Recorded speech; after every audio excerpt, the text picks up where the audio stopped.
It's time to make our dracthyr evoker. I didn't really check out the customizations. Let's see the skin color. Oh my god. Holy shit. These are all like vibrant colors. Oh my god. Bro, I'm going with that. Like, just look at that. That looks so fucking insane.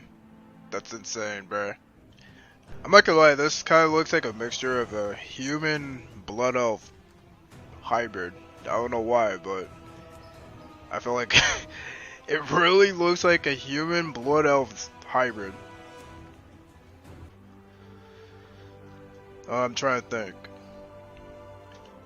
Drakazi. What?